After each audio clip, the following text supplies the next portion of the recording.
Bonsoir à toutes et à tous, j'espère que tout le monde va bien. Je suis ravi de vous retrouver pour cette nouvelle vidéo hebdomadaire. Comme d'habitude, le petit message d'avertissement avant de démarrer qui stipule que le contenu de cette vidéo est à unique but pédagogique et informatif.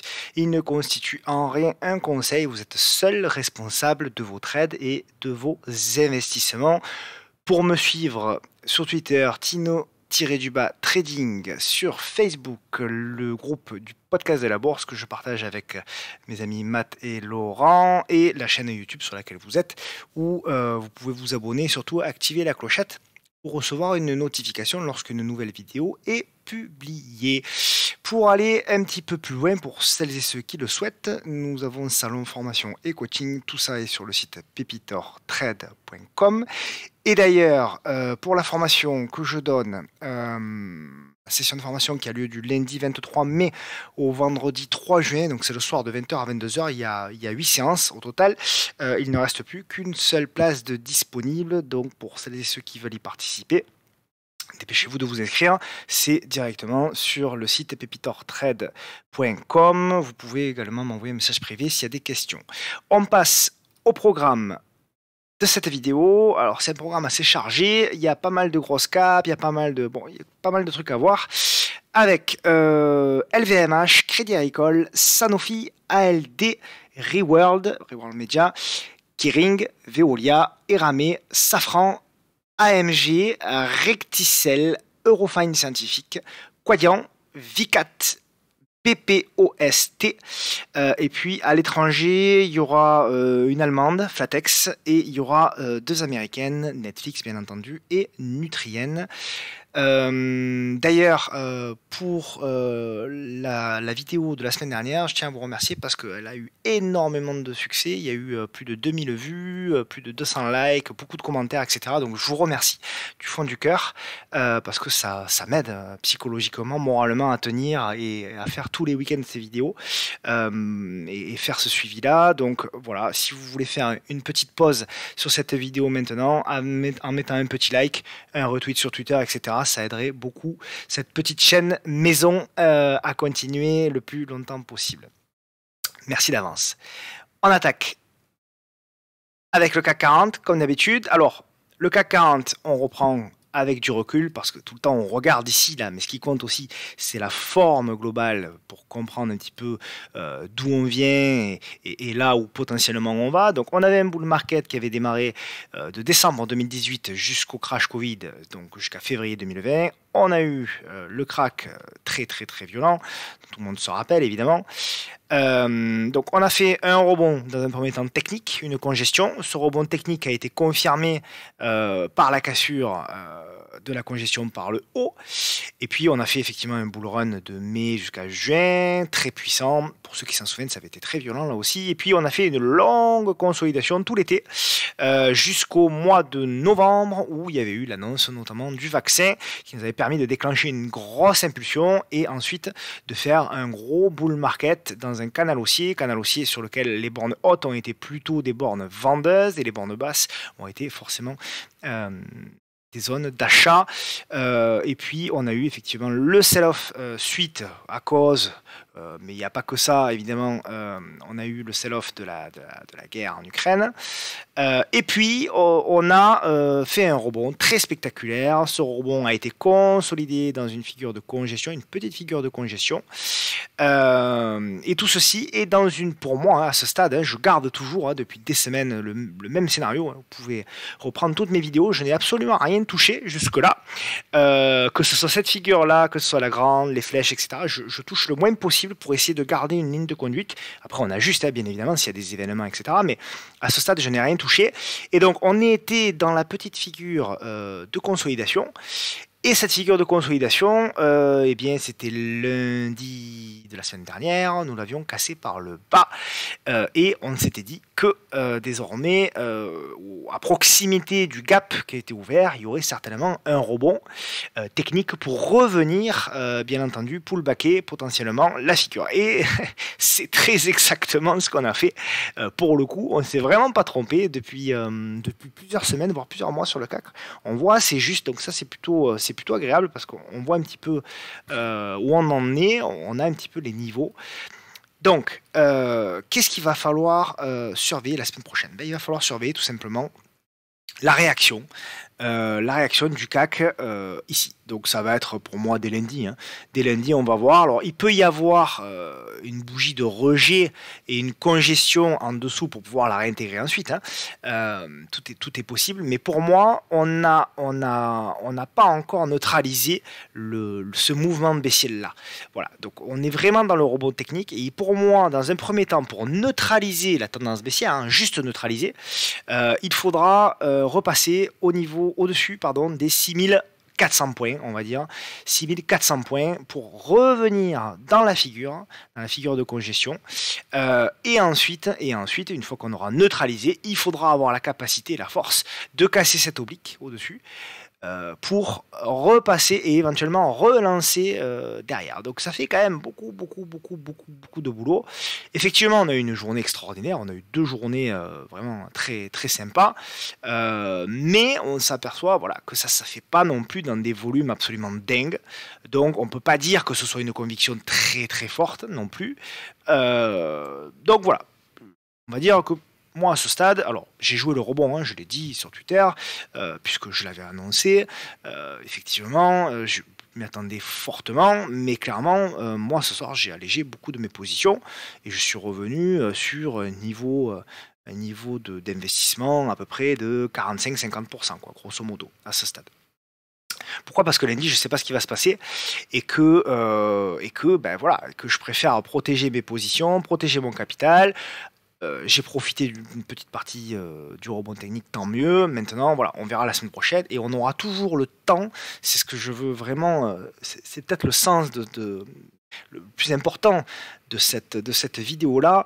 C'est le titre que j'ai intitulé, hein, d'ailleurs, hein, un long fleuve pas tranquille, qui m'a été donné par un copain que je salue, le titre de la semaine. C'est que on est vraiment dans des mouvements qui sont hyper violents, vous le voyez, hein, à la hausse et à la baisse. Et pour autant, quand on prend du recul, finalement, si on ne prend pas en compte cette volatilité-là, il ne se passe pas grand-chose. Et on va le voir sur les titres qu'on va analyser dans la vidéo. Il y a vraiment le temps encore de rentrer sur les titres. C'est pas parce que vous avez raté les 2 ou 3 premiers pourcents de rebond que ça y est, c'est fini, vous avez loupé l'opportunité du siècle. Non, il faut vraiment pas réagir comme ça.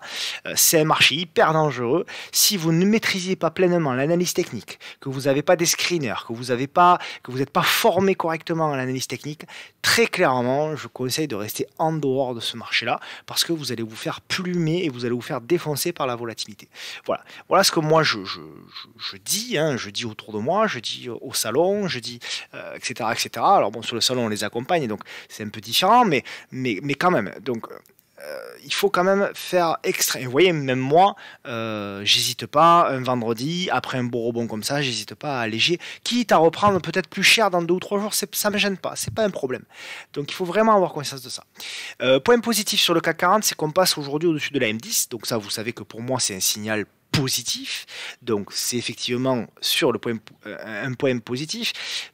En hebdomadaire, on est toujours par contre sous la moyenne mobile 10, donc en hebdomadaire, c'est là qu'il faut quand même prendre du recul. En hebdomadaire, c'est une bougie verte, ok, enfin du moins bleue sur mon graphique, mais vous avez compris. Mais quand on regarde en hebdomadaire, on a une bougie qui, malgré tout, a cassé le plus bas de la semaine dernière et qui, malgré tout, est en dessous du plus haut de la semaine dernière. Donc, selon la théorie de Dow, on reste sur des plus bas et des plus hauts qui sont tous de plus en plus bas à ce stade. D'accord? Donc, voilà, alors ça paraît, la violence aujourd'hui du mouvement paraît incroyable, et c'est vrai qu'on est toujours surpris, moi le premier, malgré des années de bourse, on est toujours surpris, je vous rassure, hein. Mais ça reste du rebond technique, voilà, on est encore sur du rebond vraiment technique à ce stade. Donc voilà ce que j'aurais dit pour le CAC 40. Pour le small, alors je repense 100 jours, je vais pas qu'au CAC small. Le CAC small, alors je l'ai pas vu, je regarde pas trop, c'est vrai, en semaine, c'est dommage parce que le CAC small, exactement pareil. Exactement pareil sur ce qu'on s'est dit la semaine dernière. On avait dessiné le biseau, regardez, on avait dessiné le biseau, et là on pull back le biseau. Alors ça veut pas dire que parce qu'on pull back le biseau, c'est le point haut forcément, et que lundi, poum, on va avoir une chute de, on va avoir une chute de 12%. Ça veut pas dire ça. Ça veut dire qu'il faut être quand même prudent, il ne faut pas faire n'importe quoi, il ne faut pas rentrer n'importe comment, il faut maîtriser ce que l'on fait, il faut avoir un money management adapté, il ne faut pas rentrer sur n'importe quel titre, et il faut observer la réaction qu'il va y avoir, parce qu'en effet, par contre, si, et c'est pas impossible, si la semaine prochaine, on voit que le marché tient, qu'on réintègre la figure, et qu'on commence à congestionner au bas de cette figure-là, eh bien, et qu'on casse la résistance oblique, eh bien, par le haut, eh bien, on pourra dire que là, par contre, c'était peut-être une fausse cassure, c'était un piège, hein, tout simplement, et que du coup, on a réintégré, et que du coup, on relance par derrière pour aller chercher potentiellement les 13 300 et éventuellement la moyenne mobile à 200, voilà. Mais on n'en est pas encore là, voilà. On voit des tous de moon et tout sur Twitter, bon, attention, pas n'importe quoi non plus. On est dans un marché qui, pour moi, reste fragile, car volatile. Car volatile. Du moment où cette volatilité-là est toujours présente, c'est que vous avez affaire à un marché fragile. Et pourquoi il y a autant de volatilité? Parce qu'il n'y a pas beaucoup de volume. Et vu que les carnets d'ordre sont relativement vides, dès qu'il y a un mouvement qui se crée, un mouvement à la vente ou à la hausse, forcément, tout de suite, il y a une direction très forte qui est donnée par le marché. Et très violente. On passe aux actions. Alors, on va démarrer avec LVMH, donc le luxe, hein, qui a permis ce rebond depuis 2 jours, avec notamment, je fais un peu de ménage, avec notamment LVMH, donc qui rebondit bien, hein, qui rebondit sur les plus bas de 7%, donc c'est intéressant. Mais là aussi, vous voyez, on est sur du rebond technique. Quand on dézoome un petit peu, je fais un peu de nettoyage, pardon, mais quand on dézoome un petit peu, c'est du rebond technique en mode double appui, d'accord? Double appui qui a été payé par le marché, ok, les traders l'ont payé, c'est tout à fait logique. Mais est-ce que ce double appui va avoir la capacité de revenir sur la M200, de casser la M200, de revenir sur les plus hauts, etc. Je ne sais pas. Je ne sais pas du tout, c'est encore beaucoup trop tôt pour le dire. Pour le moment, c'est une réaction sur un support, ok. Donc, est-ce que c'est le moment de rentrer sur LVMH? Non. Pour moi, le trader, il a joué directement, il a joué le support, hein, et puis il a joué le mouvement. Il a déjà, pour moi, allégé une partie. Moi, c'est ce que j'ai fait sur LVMH aujourd'hui. Mais voilà, après, pour moi, le trader doit jouer ça. Et l'investisseur long terme, c'est pas une zone d'opportunité sur LVMH pour moi, clairement. Clairement, c'est pas une zone d'opportunité. Pour moi, la zone d'opportunité sur LVMH, elle est beaucoup plus bas. Donc, je patienterai. Alors oui, on peut commencer à faire du DCA sur LVMH ici, bien sûr, on peut tout faire. Mais pour moi, l'opportunité, elle est pas fabuleuse pour LVMH. Ici, je vois plutôt une espèce d'épaule tête-épaule, comme ça, un peu moche, une tendance plutôt baissière. On fait du rebond sur un support, mais ça en reste là. Crédit agricole, les bancaires aussi ont fait un joli rebond aujourd'hui. Donc j'en ai parlé parce que par contre les bancaires sont dans une situation un petit peu meilleure. Alors souvenez-vous, on en avait parlé des bancaires. Je vous avais dit que quand on était par là, je vous ai dit il y a un rebond qui est possible, mais derrière, à mon avis, on est en train de construire une figure et c'est très exactement ce qu'on fait. Alors je fais un peu de nettoyage. Hop, voilà, je fais un peu de nettoyage et on s'aperçoit qu'on est en train de dessiner effectivement une petite figure. Alors bon, je dessine un peu à l'arrache, vous m'en voudrez pas. C'est vendredi, je suis fatigué, mais en gros, c'est ça l'idée. Voilà, c'est cette congestion-là. En plus, normalement, il y a un support oblique qui doit traîner par là. Donc là aussi, hop. Voilà, une espèce de support oblique. Donc il est pas super beau, il est pas super bien fait, mais en gros, c'est l'idée. Donc on va dire qu'on est sur un support oblique. On va dire que là, effectivement, on a eu la chute et là, on a la congestion. C'est pas mal ce que font les bancaires quand même. Moi, je trouve que c'est vraiment pas mal. Il y a un truc à jouer. Alors, il y avait la cassure aujourd'hui à jouer. La cassure ici, là, des 12-24. Et là, on arrive sur résistance. Donc à suivre, pour moi, l'invalidation, elle est très claire. Hein. L'invalidation du mouvement, elle est là. Hop, sous potentiellement les 9,77, 9,80, quoi. Voilà. Donc plutôt alors pas positif parce qu'on reste dans une tendance baissière, hein, là aussi, hein, en hebdomadaire, quand on dézoome, ça reste baissier, hein. Mais il y a quand même une construction qui est intéressante, moi que je regarde. Alors j'ai un petit peu de bancaire, j'ai un petit peu de crédit agricole d'ailleurs, euh, mais voilà, il y a quelque chose qui est en train de se construire. Il faut quand même regarder. Alors après, il y aura d'autres niveaux, hein, il y a beaucoup de boulot encore. Hop, il y aura ce niveau-là à passer. Mais je trouve que le mouvement est quand même intéressant. Donc on va observer les bancaires la semaine prochaine. En tout cas, il est clair que si le mouvement du CAC se poursuit, ce sera vers les bancaires, hein, pour moi. Sanofi, alors très propre Sanofi. Voilà, on est revenu faire le pullback. Parfait, franchement parfait. C'était dessiné depuis un petit moment, donc vous voyez, là, honnêtement, l'analyse technique, encore une fois, hein, dans ce marché-là, de toute façon, quand, quand vous faites un petit peu le tour, moi je connais pas mal de monde, je suis sur pas mal de groupes, etc. Donc je discute avec des gens qui font que de l'analyse technique, des gens qui font que du fondamental, etc. Cette année, clairement, ce sont ceux qui font de l'analyse technique qui s'en sortent. Parce que le marché est tellement capricieux que il faut extrêmement bien gérer le risque, extrêmement bien gérer le timing, et il n'y a que l'analyse technique qui peut gérer ça. Le fondamental va vous donner l'analyse macro, va vous donner des scénarios, va vous donner les belles entreprises qui ont de la croissance, qui ont de l'avenir, etc. Mais il ne va pas vous donner le timing. Et c'est pour moi, dans ces marchés-là, essentiel vraiment d'avoir un minimum de compétences en termes d'analyse technique. Alors Sanofi, voilà, il y aura une résistance oblique à passer qui est ici. On est dans la congestion. Il n'est pas impossible, donc on a comblé le gap, hein, là aussi, hein, qui était ici. Il n'est pas impossible qu'on revienne faire un petit tour sur le bas. Hein, donc attention, mais je pars du principe que quand même on est en train de construire une figure. Donc du moment où on construit une figure dans une tendance haussière, c'est plutôt positif. Donc est-ce que c'est le moment d'entrer sur Sanofi? Il y a un copain qui m'a demandé aujourd'hui. Pour moi, non. Parce qu'il y a trop de volatilité, que les résistances sont trop proches, que le stop est trop éloigné, etc. Par contre, si effectivement on vient la semaine prochaine à bloquer sur la résistance oblique, décidément aujourd'hui, hop là, et qu'on vient à refluer, et que là, par ici, on commence à faire effectivement une congestion, on pourra peut-être tenter la cassure ici pour pouvoir jouer le mouvement suivant sur Sanofi. D'accord? Donc voilà comment je le vois. Alors je ne sais pas si c'est ce que ça va faire. Encore une fois, je suis dans l'incapacité totale de prévoir l'avenir, de prévoir ce qui va se passer lundi, mardi, mercredi, ou même dans une heure. Je suis incapable de faire ça.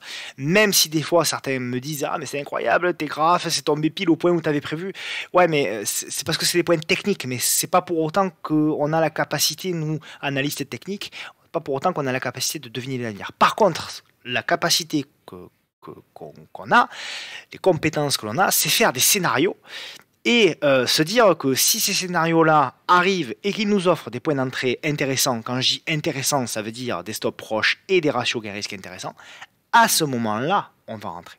Voilà. C'est vraiment ça à quoi sert l'analyse technique. Donc pour Sanofi, voilà le scénario qu'on peut se fixer. Si Sanofi casse tout par le haut et explose à la hausse, tant pis, on l'aura laissé passer.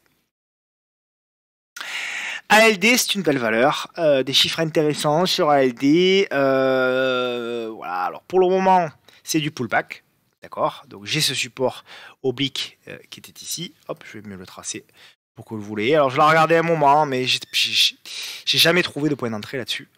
Par contre, voilà, j'aime pas trop. Enfin, je suis prudent là-dessus. Ça peut exploser à la hausse, mais on est quand même sur une espèce de biseau ascendant là-dessus. Hein.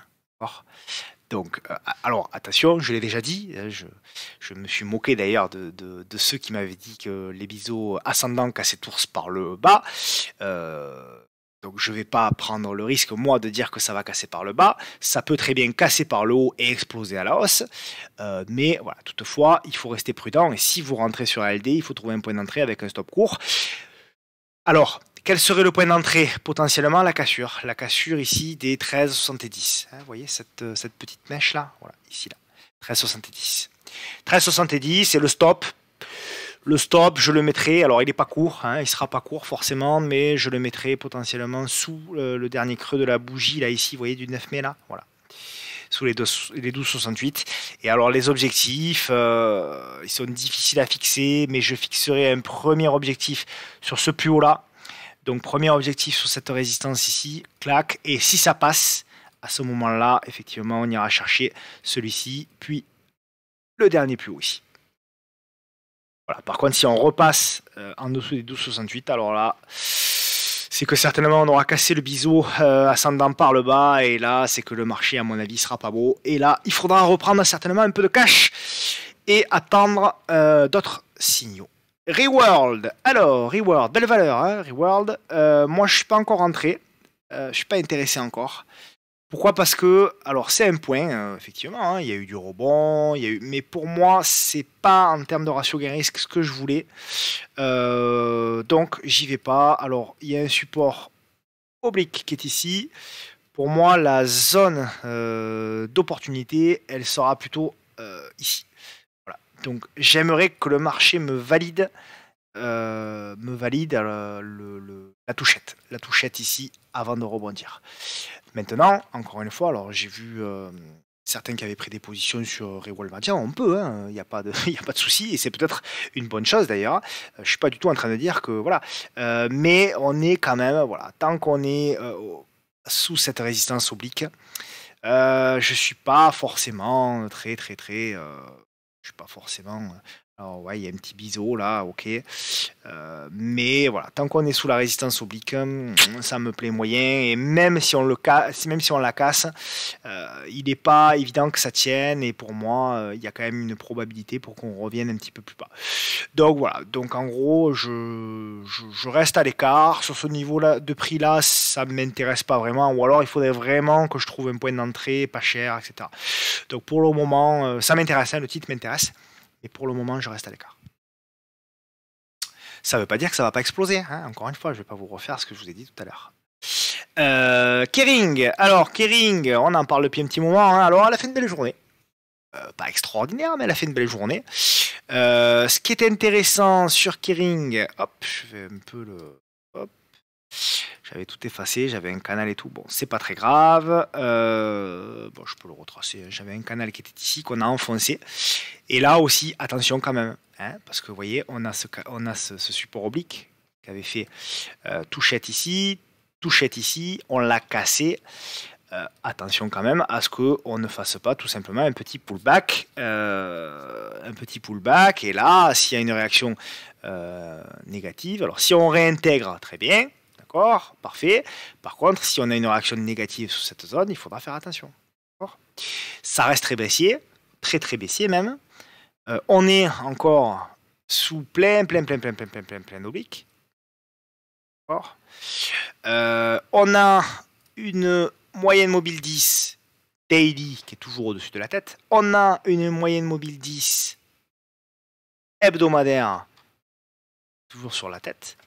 Donc oui, effectivement, on fait un chandelier qui est un marteau hebdomadaire qui est plutôt sympa, mais on ne peut pas dire que c'est le retournement encore. Hein. Beaucoup trop tôt. Donc voilà, alors pour Kering, comment rentrer? Alors il y a plusieurs solutions. Soit vous attendez comme d'habitude une congestion, vous attendez tranquillement que le cours... retracer mon oblique. Est-ce qu'elle ne rejoindrait pas celle-là? Non, pas vraiment. Donc soit on attend effectivement une congestion,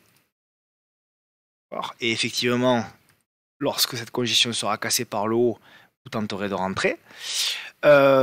Soit potentiellement, alors vous pouvez tenter aussi un ASD au-dessus, ici des 463,65 avec un stop d'invalidation qui serait ici. Hop, sous les 429, ça vous fait un stop à 6% quand même. Ça fait un peu beaucoup. Ouais, donc voilà. C'est pas évident. J'entendrais plutôt une congestion. Au moins de passer déjà dans un premier temps au-dessus de la M10. Voilà. Au niveau de Kering, bon, le graphe est trop baissier. Hein, c'est pas vraiment. Donc j'attendrai encore au niveau de Kering et du luxe. Veolia, alors je vous la montre, elle a fait un très beau rebond aussi aujourd'hui, mais bon, hier elle avait tellement été massacrée.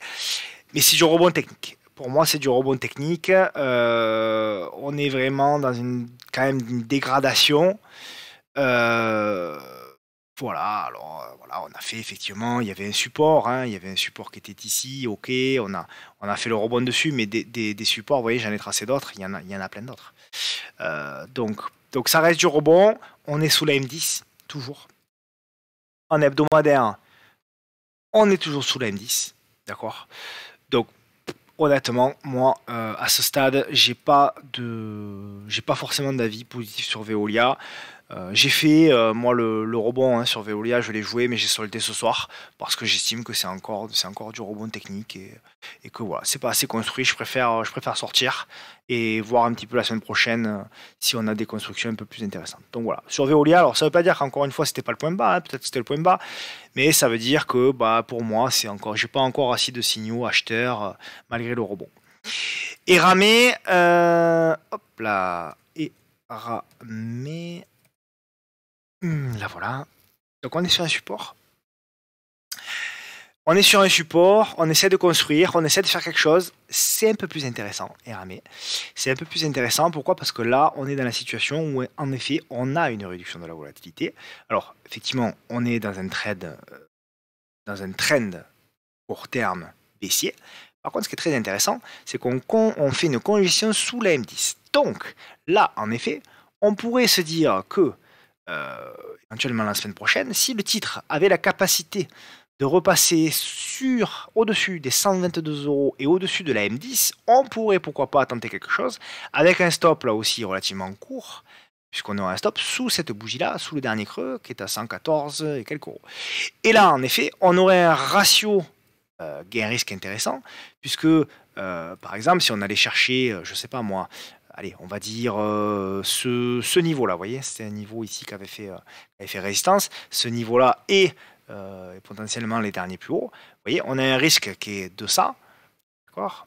On a un risque de ça, puis on a un premier objectif de ça et un deuxième objectif de ça. Donc là, en termes de ratio gain-risque, effectivement, on est pas mal. Et c'est tout l'intérêt d'attendre la réduction de la volatilité comme ce genre-là. Donc voilà, voilà un petit peu. Et Ramé, ça me plaît, vous voyez, ça me plaît un peu plus. Elle a été mise un petit peu de côté, elle a bien corrigé, elle a bien. Par rapport au plus haut, vous voyez, on est quand même pratiquement 30% en dessous. Ouais, 27 et quelques. Donc, ça m'intéresse un petit peu plus. Par contre, en effet, si on recasse par le bas, bon là, on laissera tomber et on verra les supports un petit peu plus bas. Donc voilà, en hebdomadaire, on doit être sous la M10. Ouais, on est sous la M10 aussi. Donc voilà, donc à voir, c'est vraiment du retournement là, on reste baissier, hebdo, mais c'est du retournement, l'avantage avec un stop qui ne coûte pas très cher sur ce coup-là. Et surtout, un excellent ratio gain-risque.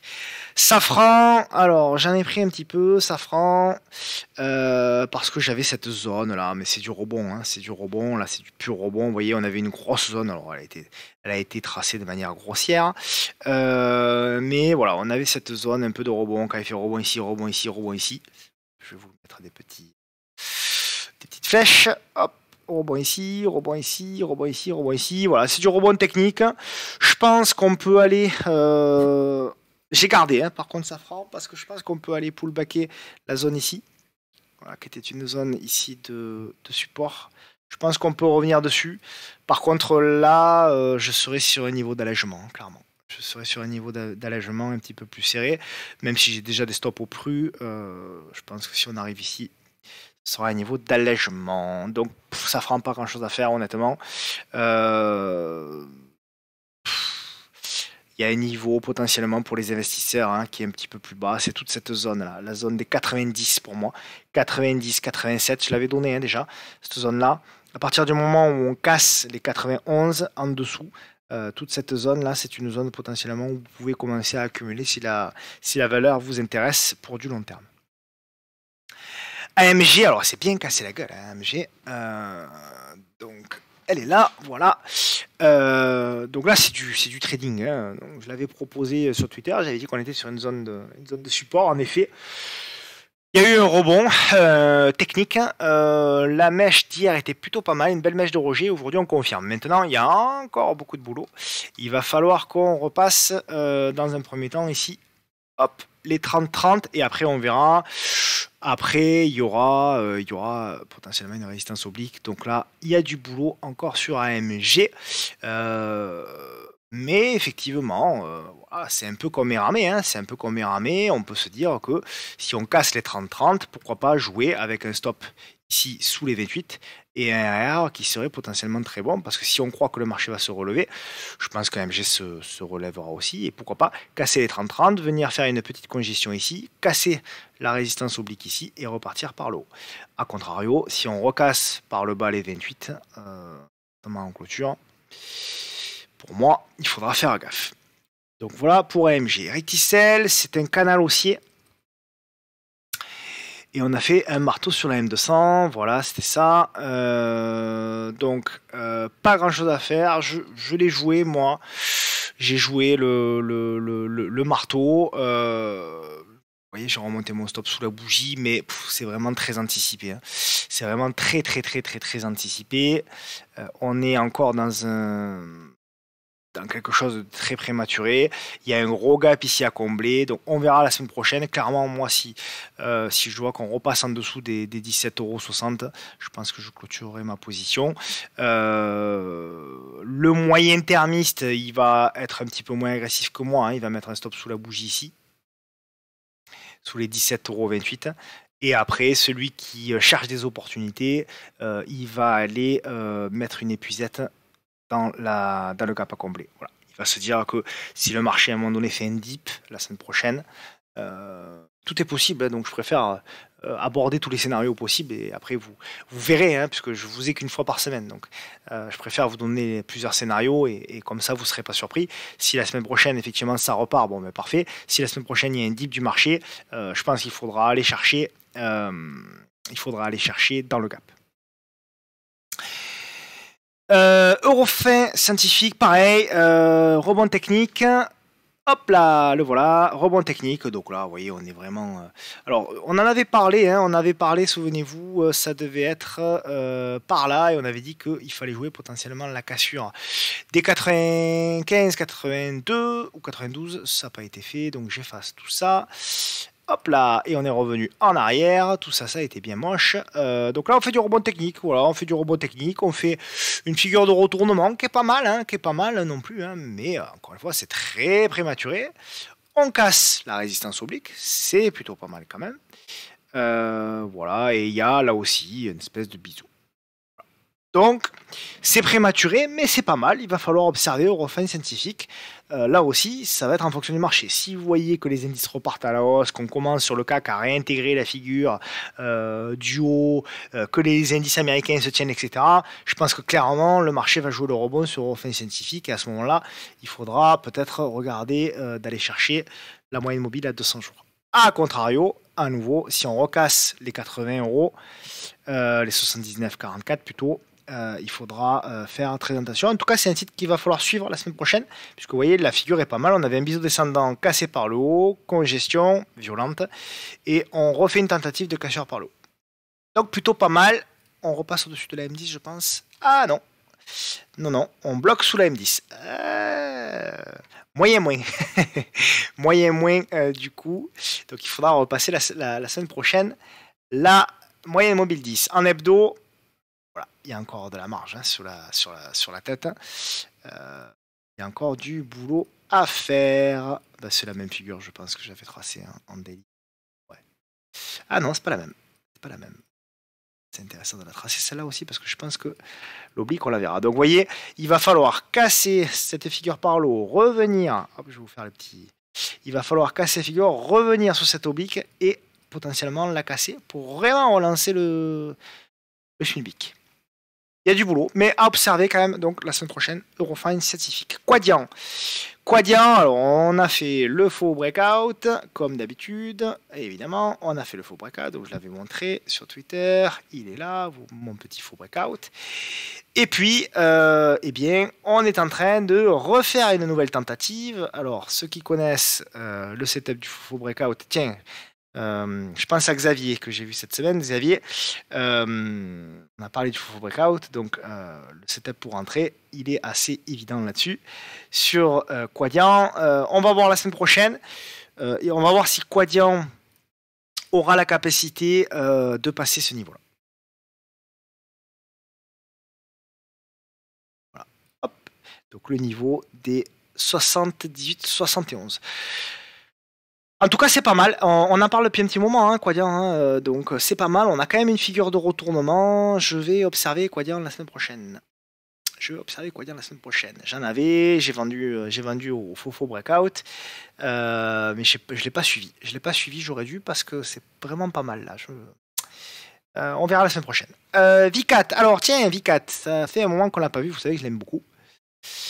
Mais je vous en reparle parce qu'on s'était dit que si on revenait sur le support oblique, ça pouvait être intéressant. Et c'est très exactement ce qui s'est passé, mes amis. Hop, voilà, on est revenu sur le support oblique. Vous voyez un petit peu la pertinence. Donc aujourd'hui, on a fait le rebond. Pas violent, c'est pas violent, hein, 4, mais c'est toujours un titre qui m'intéresse énormément parce que les dirigeants achètent beaucoup et parce qu'on est bloqué sous l'oblique. Et on a une réduction de la congestion. Donc on a beaucoup d'éléments qui font que la semaine prochaine, il faudra potentiellement regarder ce que fait le titre V4 la semaine prochaine. Donc si on casse la résistance oblique, on a des objectifs, notamment ici le comblement hop là, du gap. Alors c'est un gap de dividende, je sais. Mais moi, par expérience, je peux vous garantir que ça doit être un gap de dividende, les marchés le voient, et donc potentiellement, je le verrai en objectif numéro 1, ici, à 30,15, et après, l'objectif numéro 2, ce serait, si on passe ici, les derniers plus hauts, et l'objectif numéro 3, ce serait ici. Voilà, et après, on accompagne un maximum. Donc V4, titre à suivre de près si les marchés rebondissent la semaine prochaine. Je suis à peu près persuadé que si les marchés rebondissent, V4 peut en profiter. BPOST, alors c'est un trade que j'ai proposé hier soir sur le salon. Ben voilà, vous avez le plan. J'avais proposé un achat au-dessus de 5,98 €, donc on a été déclenché. Le stop est remonté, mais attention, il y a un dividende qui est versé de 45 ou 48 centimes, donc attention à ajuster votre stop en fonction. Donc voilà, donc la config est pas mal, c'est du retournement, hein. C'est du retournement pour moi. Ce que j'aimais bien, c'est qu'on était revenu, vous voyez, sur un niveau de support qui était ici, un gros niveau de support.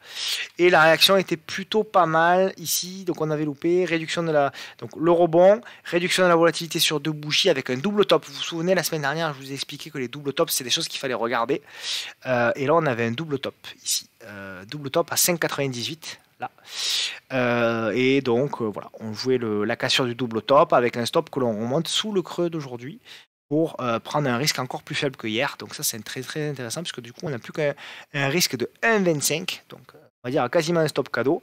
Donc, si vous remontez le stop ici, si vous faites stopper, vous avez perdu 1,25 de votre position. Autrement dit, pas grand-chose.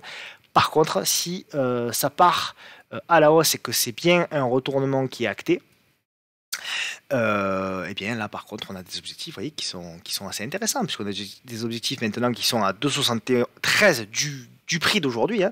Donc voilà, puisqu'on est en gain pour le moment, donc on va dire 6,24 en objectif. J'ai un petit comblement de gap ici, hop là, je sais pas si vous le voyez, il est ici le gap, petit comblement de gap ici, et il y a un autre gap qui est ici. Voilà. Et donc là, plutôt, je viserai l'entrée du gap et après, potentiellement, la fermeture du gap. Donc voilà pour BPOST. C'est une action qui cote en Belgique, de mémoire. Non, je dis une bêtise. Non, je dis pas une bêtise. Euronext Bruxelles. Voilà. Donc, titre à suivre la semaine prochaine. Voilà, BPOST. Je vous le montre. Ça reste baissier, hein, quand même. On passe aux étrangers avec Flatex de Giro en Allemagne. Alors c'est un super titre, hein. Flatex c'est un super titre. Fondamentalement, je parle. Fondamentalement, c'est un super titre. Par contre, eh bien, au niveau technique, c'est là aussi, vous voyez, c'est là où vous avez beau faire du fondamental. Je sais que je me répète, mais je n'oppose jamais, ça c'est la manie un peu du monde d'aujourd'hui d'opposer tout le monde à tout le monde, je n'oppose absolument pas les fondamentalistes aux athéistes, pas du tout, au contraire, je dis simplement que les analystes doivent faire du fonda et je dis que les fondamentalistes doivent faire de l'analyse technique. Parce que là, on a beau savoir tous que Flatex de Giro, c'est un super titre. Fondamentalement, c'est vraiment une belle boîte, etc. Malgré tout, on a beau le savoir, malgré tout, est-ce que le timing est bon sur Flatex pour entrer? Non. Par contre, si vous faites de l'analyse technique, vous pouvez identifier des niveaux de support. Et vous pouvez vous dire que le niveau potentiellement des 11,94 €, 11,88 €, ça peut être un niveau sur lequel potentiellement vous pouvez regarder s'il n'apparaît pas un signal de retournement. D'accord? Et si effectivement sur cette zone-là, vous avez un signal de retournement ou vous avez une congestion qui se met en place, voilà, une petite congestion qui se met en place comme ça, là, avec quelques bougies, à ce moment-là, vous prenez la cassure. D'accord? Si cette figure-là se met en place dans le rond jaune, à ce moment-là, vous pouvez le trader avec un stop très petit. Mais quelqu'un qui veut acheter du Flatex aujourd'hui en m'expliquant qu'il achète parce que fondamentalement ça vaut le coup, je vais lui répondre que oui, c'est en effet, il a raison, ça vaut le coup. À 13 € ça vaut le coup. Mais que à 17 € aussi, c'était pareil. Il y a 15 jours, le titre c'était le même fondamentalement. Je vais lui répondre que le 15 novembre 2021 à 20 €, le dossier c'était le même fondamentalement.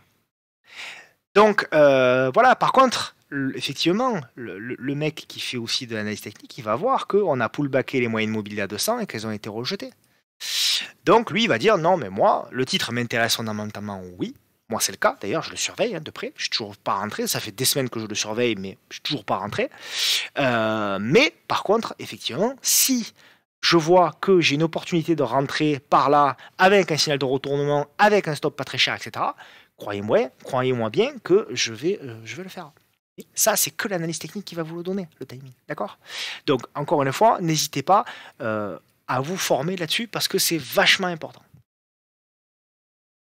Allez, on passe aux États-Unis avec Netflix. Alors, Netflix qui a morflé grave. Alors là, aujourd'hui, il y a un rebond, bon, 5%. Mais alors, je vais le mettre en. Oh, c'est incroyable quand même. Netflix a perdu plus de 75%. Depuis ses plus hauts, vous vous rendez compte, on est revenu sur les niveaux de août 2017. Donc, honnêtement, il n'y a pas grand-chose à faire. Là, c'est du trading. J'ai une zone, cependant, moi, qui est ici, sur Netflix. C'est la zone que je vais surveiller, même si je trade pas beaucoup les US, hein, vous le savez un petit peu, mais pas beaucoup. C'est vraiment la grosse zone. J'estime qu'il y avait eu un triple top ici, qu'on l'a cassé, que derrière, s'il y a pullback. Donc, même principe que de Giro Flatex. Hein. Ma zone elle est ici, donc je vous la donne pour ceux qui veulent rentrer pour du moyen terme ou du long terme ou ceux qui veulent le trader. C'est la zone qui pour moi est située entre 125 jusqu'à 135, un truc comme ça. Voilà. Donc c'est la zone qui potentiellement sera décisive pour pouvoir relancer éventuellement. D'accord? Par contre, en revanche, évidemment, si on casse, là, ce sera plus du tout la même histoire. Il faudra certainement revenir sur d'autres supports. À ce moment-là, on verra. Hein, il y en a d'autres. Il y en a un à 71. Il y en a. On verra. D'accord. Donc là aussi, hein, rien ne presse. C'est pour ça, j'ai beau vous le répéter aujourd'hui, on voit Netflix à plus 5, on se dit oh là là, j'ai raté le rebond. Mais si Netflix revient taper ses plus hauts, même si vous rentrez maintenant après un plus 5, vous ferez 300% de gain. Donc vous inquiétez pas, même si vous raterez les 5 premiers pourcents, c'est pas très grave. Et puis on va terminer par Nutrien. Alors Nutrien, c'est une action de mon ami Laurent. On l'avait analysé il y a 15 jours de mémoire. Si je me trompe pas, c'est peut-être pas celui-là. Ah si, voilà, c'est celle-là. Et bien voilà, ici, regardez, encore une preuve. Reprenez la vidéo du... c'est le vendredi 22, hein, on avait dû parler de Nutrien. On avait dit quoi? On avait dit, il y a un biseau ascendant. Attention, s'il casse par le bas, ça peut être derrière une baisse. Et effectivement, derrière, il y a eu une baisse jusqu'à 15%. D'accord? Donc voilà, par contre, alors maintenant qu'on a cassé le biseau descendant par le bas, pour moi les objectifs ont été validés et ont été pris, puisque pour moi l'objectif c'était de chercher ce plus bas là qui était à 92 $. Par contre maintenant ce qui est intéressant, c'est qu'on en construit une autre, qui celle-ci potentiellement peut être une figure haussière. Hop là. Voilà. Pour moi on est en train de construire celle-là. Donc on est en train de construire potentiellement, hop, un biseau descendant. Et donc là, ça peut être intéressant. Parce que, effectivement, si on vient à faire du zigzag, comme ceci, là, on peut avoir une super prise de position. Donc, est-ce que c'est le moment de rentrer sur Nutrien aujourd'hui? Non, parce que j'ai trop de volatilité. En plus, j'ai une ouverture en gap haussier. Donc, moi, ça ne m'intéresse pas. Le stop est beaucoup trop loin. On a un stop potentiel sous les derniers creux à 9%. Ça fait un peu loin pour moi. Par contre, si on venait, attention, je n'ai pas dit que c'est ce qu'on allait faire. Encore une fois, je ne connais pas l'avenir. Je ne prétends pas le connaître. Par contre, en revanche, si on vient revenir en arrière, lorsqu'on cassera par le bas les 92,35 $, c'est là où potentiellement il faudra faire attention. C'est là où c'est important de maîtriser aussi les figures, parce qu'il y a des figures où quand on casse par le bas, il faut sortir, et il y a des figures, comme un biseau descendant, où quand on casse un plus bas comme celui-ci, c'est potentiellement un point d'entrée. D'accord? Donc, c'est l'analyste technique qui va avoir le travail de analyser et de comprendre la figure que le marché est en train de lui construire, parce qu'il sait que à chaque cassure de nouveau plus bas, il a une potentielle hausse. Et c'est très exactement ce qui s'est passé. Vous voyez, le lundi, on a cassé le plus bas ici du 25, et derrière, on a eu une hausse. Et là, de la même manière, je pense que si on revient en arrière, lorsqu'on cassera les plus bas de lundi 9 mai, il y a de fortes probabilités que derrière, on ait un mouvement haussier. Donc voilà pour Nutrien, c'est terminé pour cette vidéo. Je vous rappelle qu'il me reste une seule place et que c'est avant la fin de la semaine l'inscription pour la formation. Donc n'hésitez pas, s'il y a le moindre question, il n'y a pas de souci, vous m'envoyez un message privé et je vous présente les sujets qui sont abordés dans la formation. Je vous souhaite un agréable week-end. Merci encore pour vos nombreux commentaires. Merci mille fois, sincèrement, du fond du cœur, pour vos nombreux commentaires, vos nombreux tweets, partages, etc. Ça fait vraiment chaud au cœur. Soyez prudents la semaine prochaine. Toujours. Soyez prudents. Faites pas n'importe quoi. Voilà. Soyez tranquille, soyez raisonnés. Préparez vos plans à l'avance. Préparez vos plans hors marché. Ça, c'est très, très important. Comme ça, on n'est pas surpris. Et puis, je vous dis à la semaine prochaine. La semaine prochaine, la vidéo sera certainement jeudi soir parce que je pars en week-end, mais promis, j'essaierai quand même de vous la faire. Voilà. Bon week-end encore une fois et reposez-vous bien. Ciao, à bientôt.